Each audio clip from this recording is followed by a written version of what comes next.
A Patrick Sycamore Story, Crowland, by Dakota-Storm, Bogan Thompson. Part 1. I left Loddon quickly and made my way back to my house. I had just thwarted the threat of Mother Churgrave's imps, and I was damned tired. But Vincent Straw had made an attack when I returned to the Swan where I'd been staying. I had found Father Flanagan panicked and had soon discovered that Vincent was in the room. I was then set upon by 3 of Mother Churgrave's enlarged imps. Max, my ever-faithful Rottweiler, had saved me when I found myself in trouble with a horde of regular-sized imps. The huge dog had slaughtered them without mercy, and when we returned to the pub, Flanagan told me that Vincent had said that I would find him in a place called Crowland in Lincolnshire. I had decided to return home to rest and collect some equipment. I arrived at my home at around 10:30 at night, and after giving Max a bowl of food and water, went to my bed. I woke up at 8 o'clock in the morning, had a hot, refreshing bath, and made my breakfast, which consisted of bacon, toast, some grilled mushrooms, and a small bowl of salty chips. While Max ate his breakfast, I went down to my cellar and collected some especially old pieces of equipment. I filled an antique chest with these items and put it into the boot of my Hillman 100 GLS. I packed a suitcase with 2 weeks' worth of clothes and other things and put it in the back seat of my car. I wondered what dangers would arise in Crowland, what terrors lay before me. After Max had toileted, I put him in the back seat and was just about to get into the driver's seat when I spotted the postman's van speeding up the road. I waved at the van as it pulled up and was just starting to walk over to it when the postman got out and shouted, "Vincent has a message for you." For the past 20 years, a small man had brought my post to my house. He was a few years older than me and was completely bald. This new postman was about my height, was quite young, and had a full head of black hair. "What is it?" I called. "Death." The post van exploded in a fireball. The postman had been standing close to the blast and had been incinerated instantly. Stunned by the noise of the explosion, I got into my car and sat there for some minutes in silence. Max pushed his head between the front seats and looked at me. Max would regularly fall asleep when the car was being driven because of its motion. I started the engine and drove off. Part 2. I arrived in Crowland an hour and 15 minutes after setting off. I parked my car outside a cafe called the Old Paper Shop. Strange name for a cafe. I let Max out of the car and checked with a passerby whether or not dogs were allowed to enter the establishment. I told Max to sit down outside the window where I would be sitting before I went inside.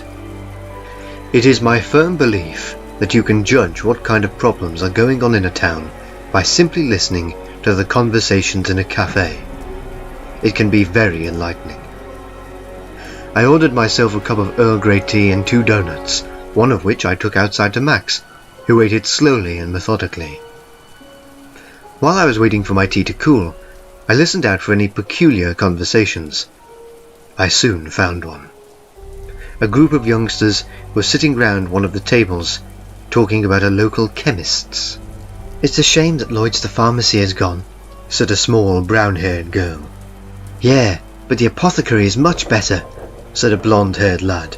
"Its pain-killing remedies are amazing." "The bloke who works there is creepy," said a tall red-haired girl. "Who cares?" said a black-haired lad with a small wart on his neck. "He seems cool enough." Another conversation that I picked up on was that something had happened to Trinity Bridge. "The statue has gone from Trinity Bridge," said a small, heavy old lady. "Is it really?" said an older man.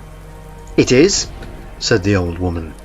"It completely disappeared after Lloyd's pharmacy left." "Did it really?" said the older man. I decided that my first order of business was to investigate the apothecary and then the Trinity Bridge.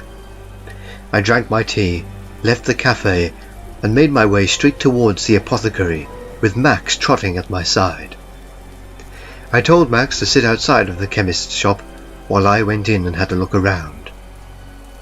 As soon as I stepped inside, I found myself in a different time. The shop had strings of herbs hanging from the ceiling, tables filled with boxes, and shelves filled with jars. I looked around at the various things and spotted a couple of interesting items, such as wax figures used to torture people. I picked one of these up and took it to the counter. Seeing that there was no one at the counter, I looked around for a bell. After finding it, I rang it twice and waited patiently. An old man came to the counter and looked at me. He was my height and had a sturdy-looking body. He was dressed in a black suit and had a small goatee. His eyes were dark and sunken, and I felt an air of mystery around him. "Is that all?" he asked. "It is," I replied. "May I interest you in the tools needed to use one of these, sir?" said the old man. "Yes, please," I replied. The man bent down and lifted a small wooden box from beneath the counter. He opened it and pulled out a small hemp bag, which he then placed in front of me. "That bag contains all of the necessary tools for torture," said the old man. "It contains a wire saw, a small knife, a piece of string, a wooden stake, and a helmet with spikes inside of it. Can I interest you in anything else?" "Yes," I replied. "Could I purchase a bag of those Cadbury chocolate eclairs and a leaflet about the town?" "Of course, sir." The old man placed all of these items into a paper bag and passed them to me. "That will be £15, sir." I paid the man and wished him a good day. "I hope you have a good day as well, sir," said the old man. "You never know when a bad one is going to come." I stepped out of the shop and made my way towards Trinity Bridge. I walked up the steps on one side of the bridge and hunted about for where the statue was meant to be. I soon found a stone seat, which looked as though it had had something attached to it. "Interesting," I muttered to myself. "Hello, stranger," said a voice. I turned and found myself looking at the group of youngsters from the cafe. "Hello," I said. "Is there something that I can help you with?" The youths laughed for a moment, but stopped abruptly. "You can leave," said the blonde-haired lad. "Why would I do that?" I asked. "You're not welcome here, old man," said the blonde-haired youth. "Why?" The blonde youth pulled a knife from his pocket and raised it towards me. "Stop asking questions," he said. "Take your mutt and go, otherwise there's going to be a lot of blood." "It won't be mine," I said, staring at the youths hard. "We'll see about that." The blonde youth lunged at me and tried to stab me in the belly. The girls behind him giggled and muttered to each other. I grabbed his armed hand with my right and grabbed his throat with my left. I raised the lightweight lad off of the ground, and as he choked, I said to him, "You don't want to mess around with me. I have been in the army, the police force, and several other organizations. I don't like having to deal with people like you." I threw the lad to the floor and called Max to me. "Is there anyone else who'd like to try and kill me?" I asked. "It's a fake knife," said the black-haired youth, picking up the blade and pushing the sharp section into the handle before letting it spring back out. "It was a prank," said one of the girls. "Beware who you trick," I said as I barged through the youths. One day it could cause someone to get hurt. Badly. Part 3. I made a few inquiries and soon found myself and Max a place to sleep. A man called Matthews was renting a room at number 13 Abbey Walk, and was only too happy to have a renter, even if it was temporary. I soon found out that Matthews lived alone, and that his wife had died some 15 years before. He had been very lonely afterwards, and had been renting a room ever since. Max was allowed to sleep in the greenhouse with the door open. I put my chest of equipment at the foot of my bed, and the rest of my suitcases underneath it. I put the codex in its box onto the table by the window, along with my laptop. I read through the leaflet about Crowland that I had purchased from the apothecary, and found that it held little information. One thing did strike me as interesting, though. The figure that had been on the bridge had been taken from the abbey, and was thought to be either Jesus or a king called Ethelbald. I went downstairs and told Matthews that I would be going out into the town for a while to see the sights. As soon as I stepped outside, I saw a black hearse driving past, with a familiar face staring at me through the window. Vincent Straw's face. I got into my car, started the engine, and drove off in pursuit of the hearse. As I got closer to the funeral car, it increased its speed, and I was forced to increase my own. We sped through the lanes at high speed, and I was worried that any moment I was going to crash. We drove into the country lanes, and I felt much better for it. The hearse veered down a lane, and I followed. The roads were smooth, and if it had been an ordinary day, would have been pleasant to drive down. Today, though, was not ordinary. The road we were travelling on widened, and I drove up to the side of the hearse. Vincent's face was a mixture of confusion and anger. Clearly he didn't understand how I was able to keep up with him in my vintage car. I signalled for him to pull over, but this just angered him even more. We carried on up the road for half a mile before I had to drop back behind the hearse as the road narrowed. The hearse's back door opened, and a group of small bat-wing things flew at my car. I turned on my windscreen wipers as the imps landed on my window. Several were knocked off and crushed beneath my car tyres, but a few remained. I pulled an old crucifix out from the side of my seat and held it to the glass. The imp screamed and jumped from my car. The hearse in front of me suddenly turned down a narrow road and drove at an incredibly high speed down it. I turned down the road and found it to be somewhat bumpy. Vincent's hearse smashed through a wooden farmer's gate into a huge field of wheat. We drove over the wheat, flattening it in great bands, until the hearse smashed through another gate. We travelled down a wide road, and I drove up to the side of Vincent's hearse. Vincent's face was bright red, and I signalled for him to stop. All of a sudden, Straw's face cracked into a huge grin, and my car was covered in flame. I couldn't see out of my front window, and I braked hard. I came to a stop, opened my car door, ran, and jumped into some bushes. After 2 minutes, I looked up from the bushes and saw that my car was no longer on fire. Vincent had tricked me into thinking that flame had engulfed my car. Perhaps it was just as well that I had stopped. I had braked 10 feet away from a concrete block that closed off a field. I got back into the car and drove back to Crowland. When I arrived in the high street, I parked up and made my way to the pub, which was called the George and Angel. I ordered myself a brandy and a packet of ready salted crisps and sat down at a corner table. I was just finishing my crisps when I overheard someone talking about something strange. "I tell you now, Stevie, I heard footsteps in the high street last night," said a large bearded fellow. "It sounded like stone on stone." "You're talking rubbish," stated Stevie. "What did you say to me?" said the bearded man, getting up from his chair. Stevie stood up and said loudly, "You're nothing but a liar, Alistair. You bring shame to the Hartley name." My mind suddenly conjured up the image of a Hartley's jelly, the kind you get from a chiller, and I smiled a little at the thought.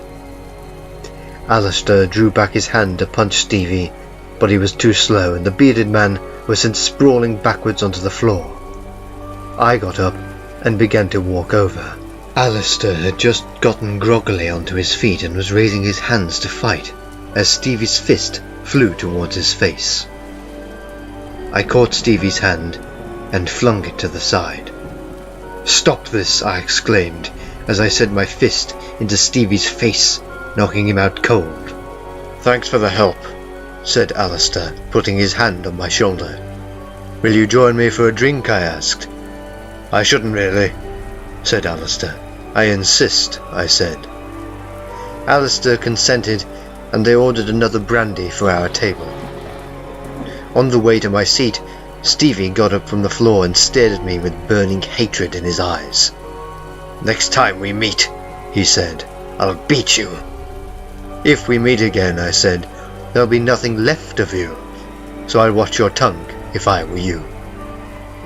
Stevie left the pub swiftly, and I returned to my seat. "I'm sorry that you had to get involved," said Alistair. "He's done it before, you see. I tell stories to people. He probably thought I'd one too many or something like that." "Why are you defending him?" I inquired. "He's my brother," replied Alistair. "He's usually quite jolly, but when he's in a mood he can get violent. He's medicated for schizophrenia." "I see," I said. "Why did you help me?" asked Alistair after a few moments of silence. "I was interested in your story," I said. "I'm an investigator of the supernatural, and I've travelled to this town to deal with something. The statue is missing from the Trinity Bridge, and I wondered if your story was related in some way." "Did you want to hear it?" said Alistair. "Indeed I would," I replied. "Well," began Alistair, "last night I was locking up the shop. I work at Crowland Minimart, you see, when I heard this frightful noise. I looked around to see if I could find what was responsible, but couldn't see anything because it was so dark. The source was close, I'm sure. It sounded like two huge feet made from stone were walking down the street."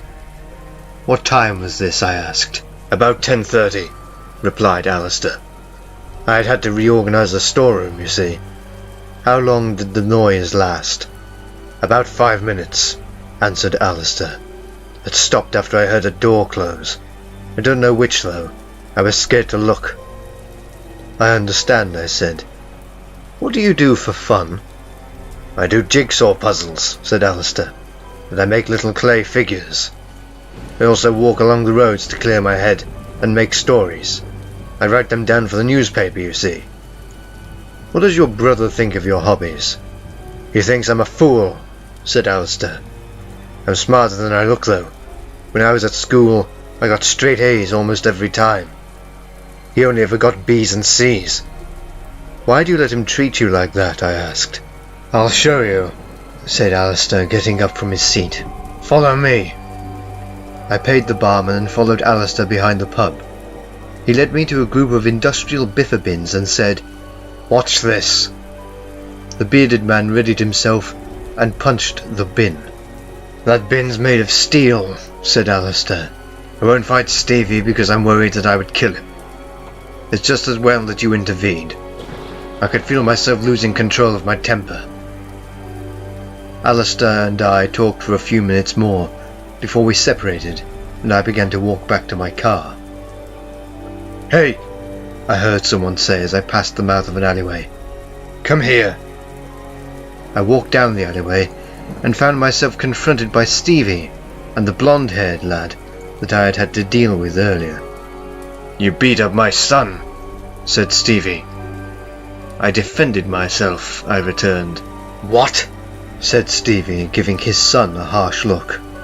"Don't listen to him, Dad. He's lying," said the blonde lad. "Am I?" I said. "Stevie, I believe that I was in mortal danger, because your son came at me with a knife. I took the appropriate action and temporarily incapacitated him.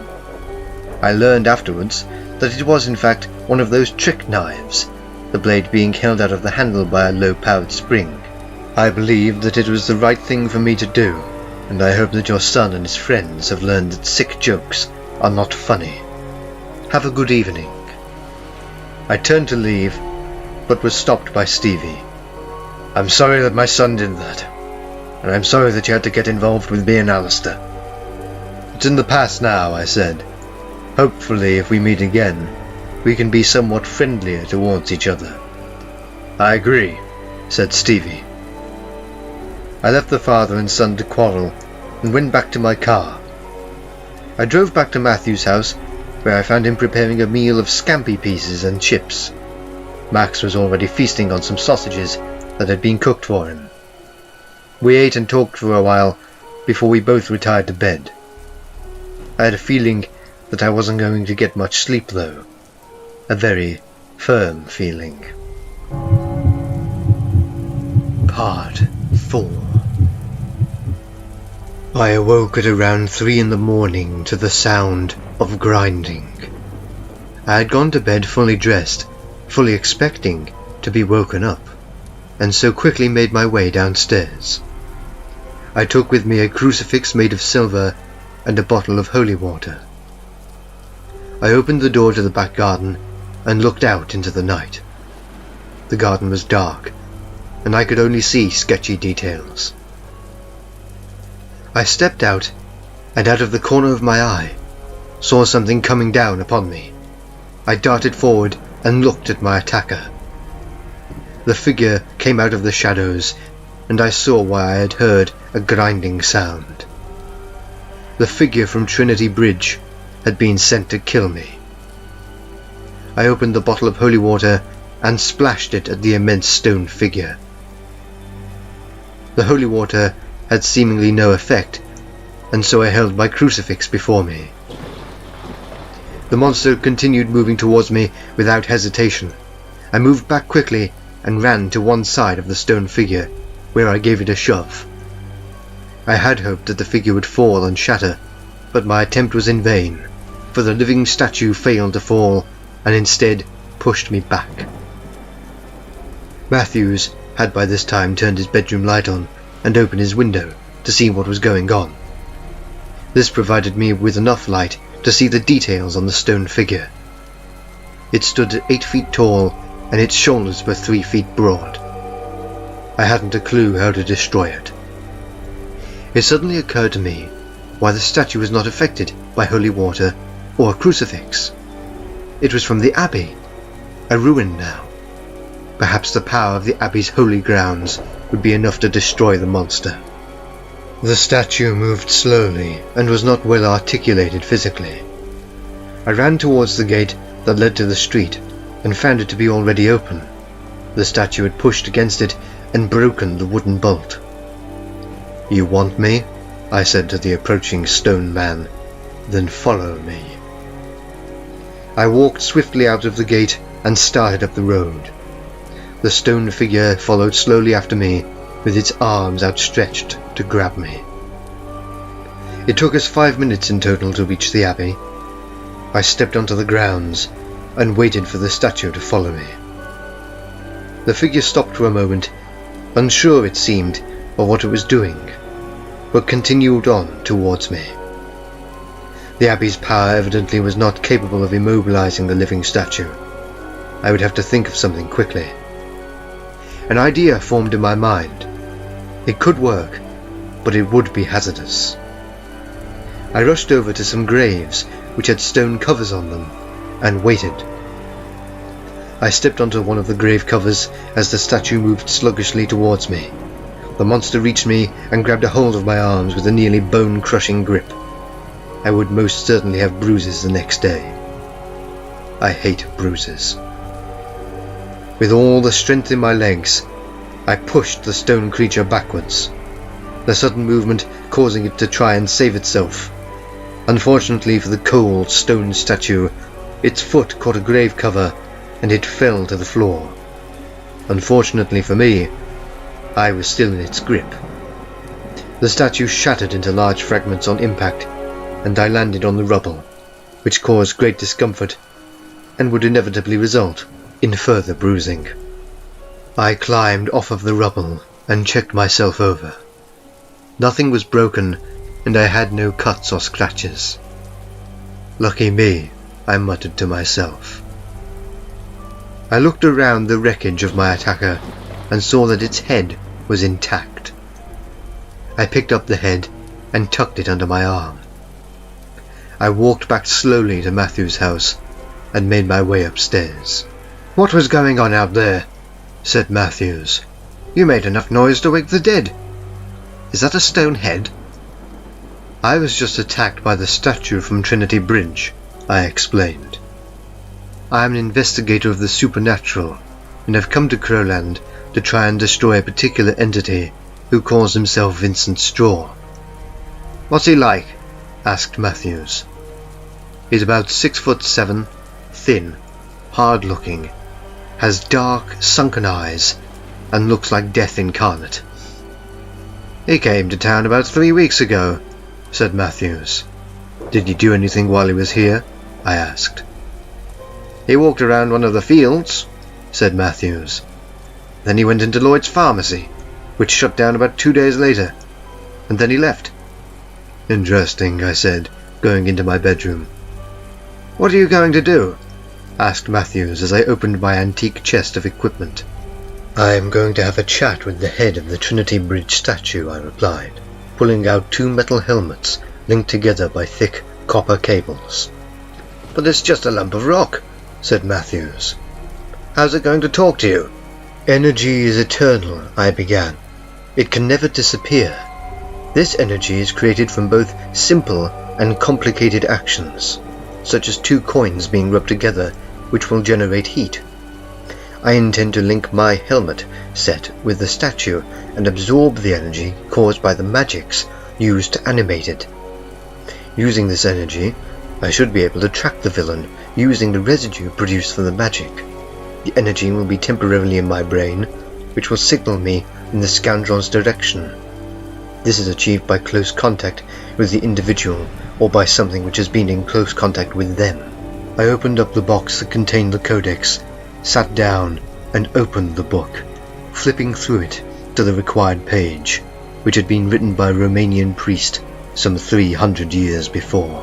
"Energia surgeon mine, arretate mi directe a inimaculai," I recited. The copper cables connecting the helmets began to spark and glow, and my head began to grow intensely hot with pain. My entire body felt as though it was being stabbed with daggers. I convulsed in my seat before the pain finally disappeared. "Are you all right?" asked Matthews, with fear in his eye caused by my lack of movement. "Yes," I replied. "I'm fine." "I'll make us a cup of tea then," said Matthews, moving towards my bedroom door. "Matthews," I said, "I can sense the direction of the magic's energy, and it's confusing me a little." "Why?" asked Matthews.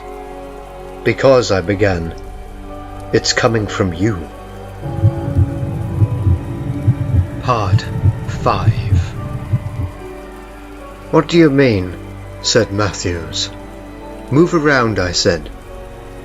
Matthews moved to the left of the closed bedroom door, and I realized with sudden shock that someone was outside of it. I heard a shuffling in the hallway, and I quietly told Matthews to move away from the door and stand in the far corner of the bedroom. The door suddenly shattered into pieces, and a huge figure stepped through.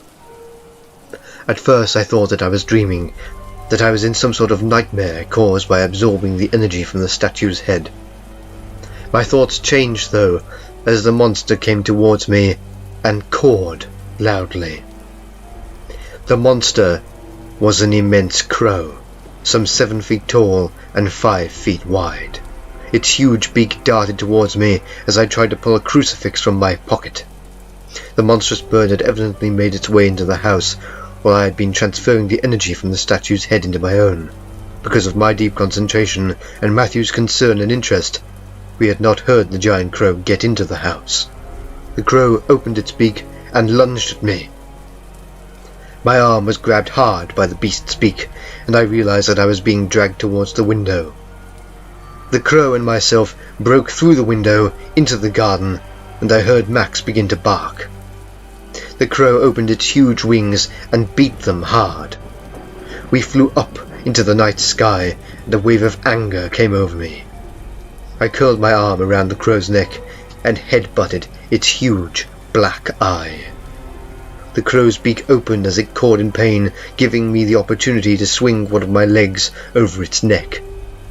I began to punch the creature at the base of its spine, and we soon began to descend. The crow crashed into a tree, and I fell 10 feet from its neck onto soft grass below. The crow followed me down a moment later and tried to stab me with its huge beak.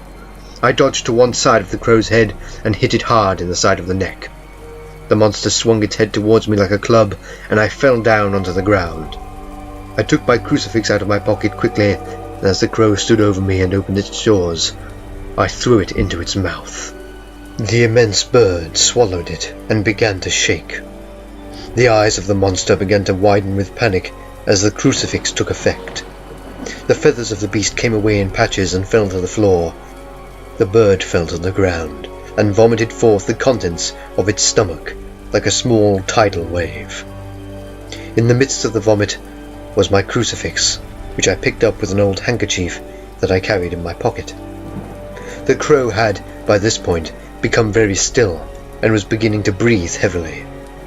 The giant bird began to shrink, and in about 2 minutes had become the size of an ordinary crow.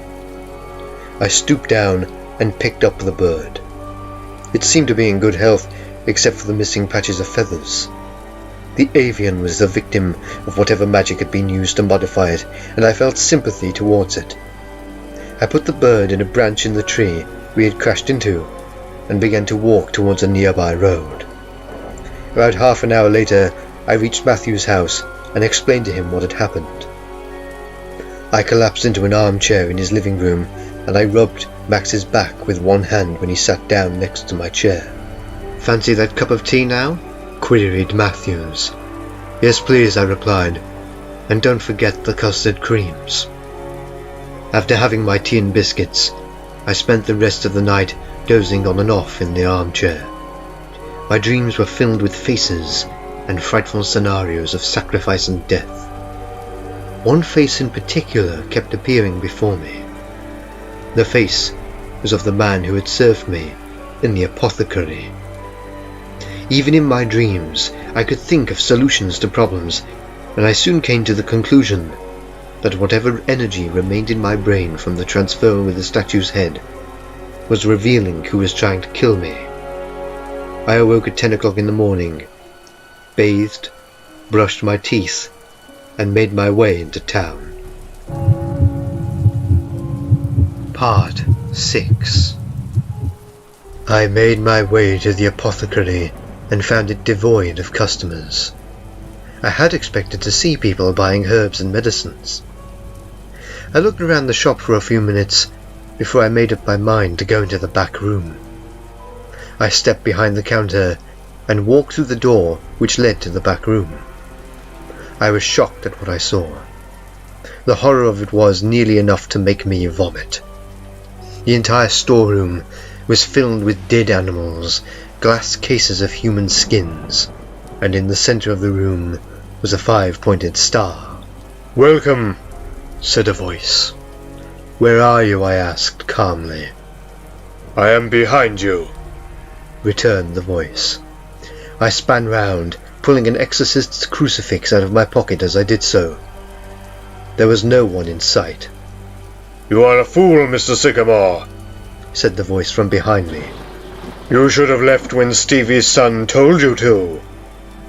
I turned back around to face the 5-pointed star and found the old man who had served me standing within it. "Perhaps you are the fool," I said. "Did Vincent Straw tell you what I am capable of?" The old man's face changed just for a moment from one of controlled calm to one of fear and concern. "What's your story?" I asked. "I'm glad you asked," said the old man.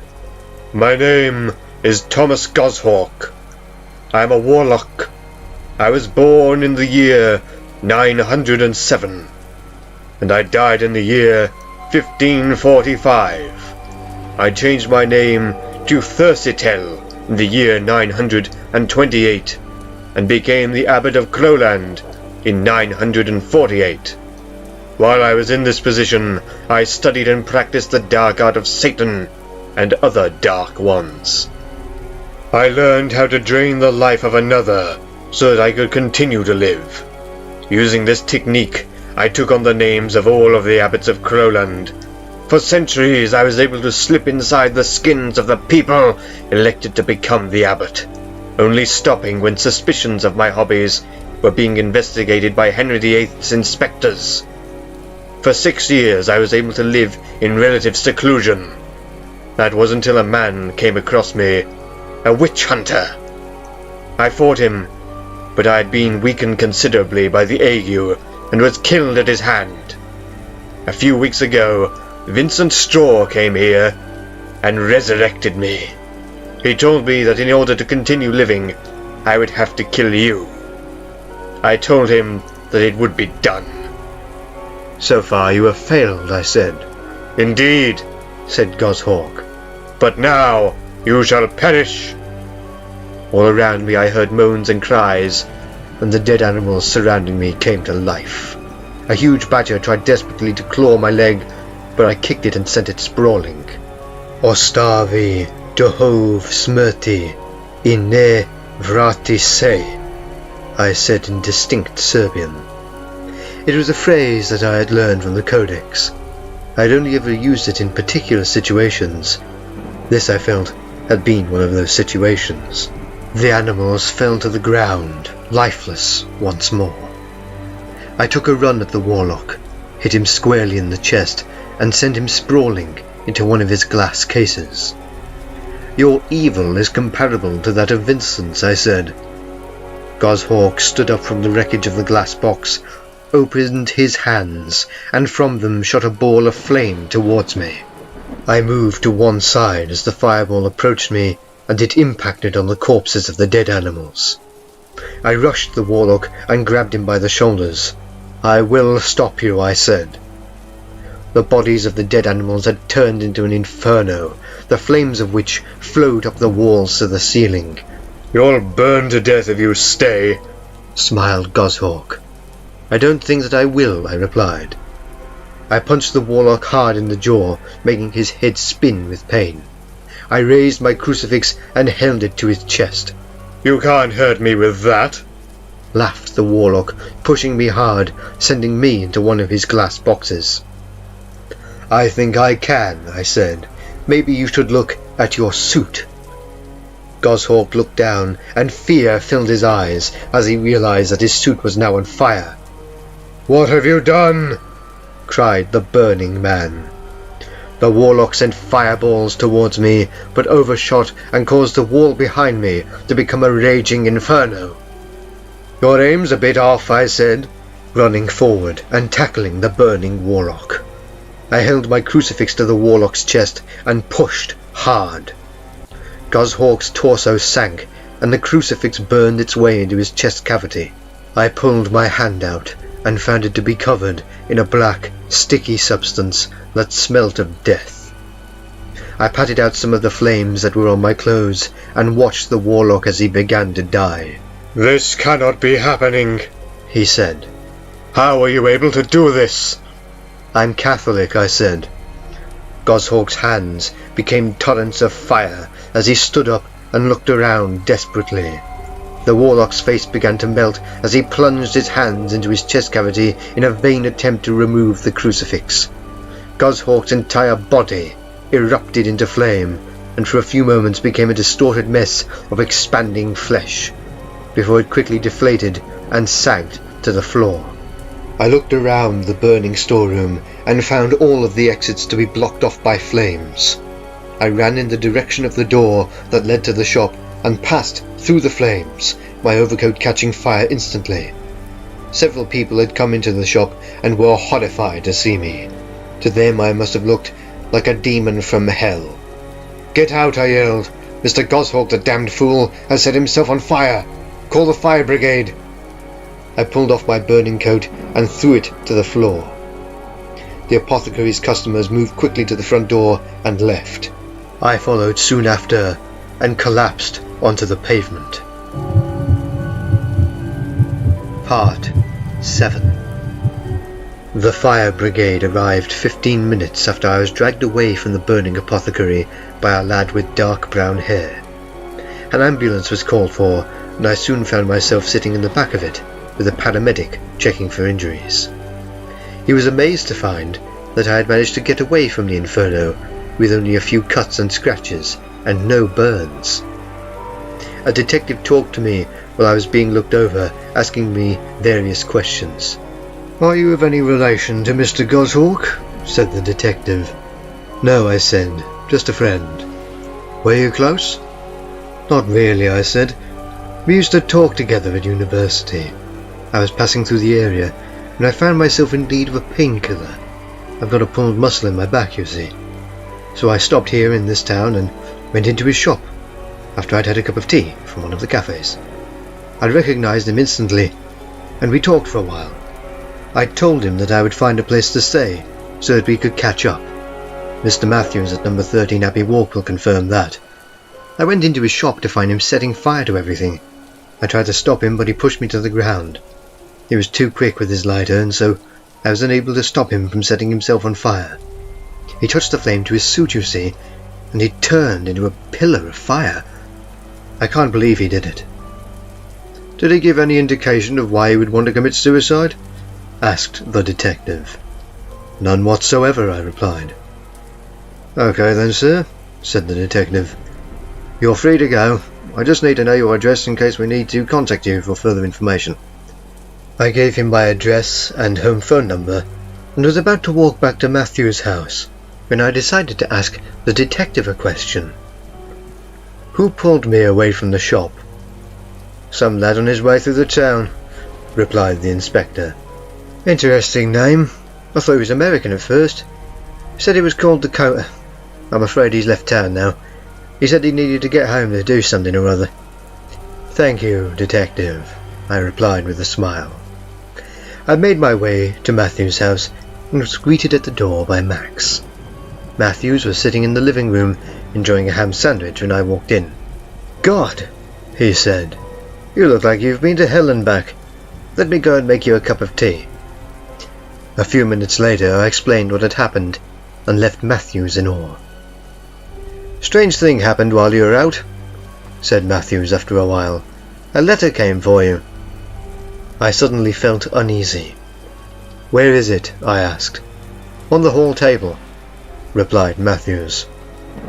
I made my way into the hall and found the letter. I tore open the seal and read it through. It read, "Congratulations, Sycamore. You have defeated the Warlock. I enjoyed our little race in the countryside. You will next find my handiwork in Cornwall. Yours, Vincent Straw."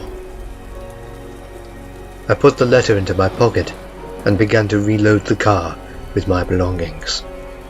I also took with me the head of the statue that had attacked me as a souvenir. I thanked Matthews for allowing me to stay in his house and paid him £500. I put Max in the back seat and started the engine. I had a mission which I intended to accomplish, and nothing was going to stop me.